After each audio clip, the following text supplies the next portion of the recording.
Pumalo na nga po sa mahigit 200 ang biktima ng mga paputok sa buong bansa. Ayon yan sa Department of Health at pinangangambahang posible pa yang tumaas. Higit 6 na po naman dyan ay mga bagong kaso lang sa unang araw ng 2026. Narito pong report ni Mon Gualvez. Walang tigil sa pag-iyak ang 8 taong gulang na lalaking ito nang dalhin sa Tondo Medical Center sa Maynila. Ang kamay niya kasi nasa buga ng sinindihang 5-star. Ang 16 anyos naman na ito may benda sa kamay matapos masabugan ng kabase. Kwento niya, may bigla raw humintong nakamotor at inabot sa kanyang paputok. Ang hindi niya alam, nakasindi na pala ito kaya biglang sumabog. Pagpasok ko po sa loob, bigla na lang pong pumutok sa kamay ko. 3 po. Sabay-sabay po pumutok. Hindi na ako magpapaputok.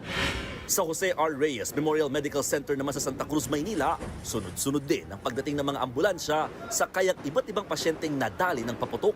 Gaya ng 17 anyos na binatilyong ito mula na Botas, hinatid na siya mismo ng truck ng bumbero matapos tamaan sa mata ng pinapanood lang na paputok. Ganyan din ang nangyari sa 13 anyos na lalaking ito na duguan ng muka. Ang iba, nawalan na ng malay habang binubuhat papasok sa emergency room. Na-hospital din ang 78 years old na si Manuel matapos maputukan ng tira-tirang firecrackers sa Caloocan. Isa sa amin, naglata ng yung mahabang puputok. Sinturon ni Hoso, tawag doon. Kinamakasan, ang kalat eh. Wala sa lahat. Meron po na iwan mas malaki. Biglang sumabog. Bakit? Sa East Avenue Medical Center naman, hindi makadilat ang 10 taong gulang na babaeng ito matapos tamaan ng lusis sa kaliwang mata. Ang 9 years old naman na ito, nagtamo ng pahaso sa mukha matapos maputukan ng inipong pulbura. Ang babaeng ito nga, akay na ng magulang matapos tamaan ng fountain sa noo. Nabiktima rin ng fountain ng isa pang lalaki na tinamaan sa kaliwang braso. Nanonood lang daw siya ng mga paputok sa kalsada nang mangyari ang insidente. Bukod dyan, isinugod din sa ospital ang lalaking tinamaan ng bala sa kaliwang binti. Sa Marilao, Bulacan, sugatan din ang isang barangay tanod matapos matamaan ng hindi matukoy na paputok. Kasagsagan daw ng pagsalubong ng bagong taon ng Rumonda ang 61 anyos na biktima sakay ng kanyang motorsiklo. Tinamaan siya ng malakas na uri ng paputok sa kanyang baba at braso bago maidala sa ospital. Base sa huling tala ng DOH, pumalo na sa 235 ang kaso ng firework-related injuries mula December 21 hanggang ngayong araw.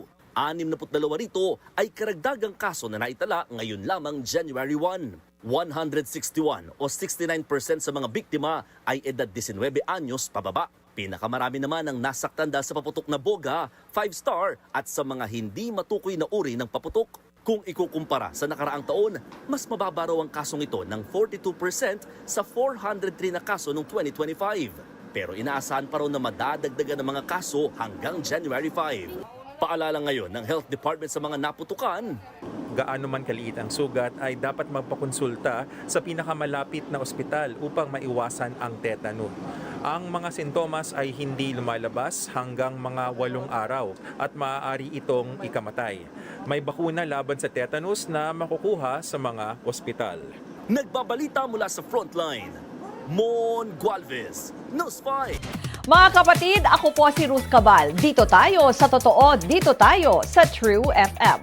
Mag-follow at mag-subscribe din po kayo sa aming social media accounts at True Network PH. Diyan po yan sa aming X na dating Twitter, sa FB, sa Instagram, sa YouTube, sa TikTok at sa mga podcast. At syempre, tutok din po kayo sa Signal True TV Channel 19.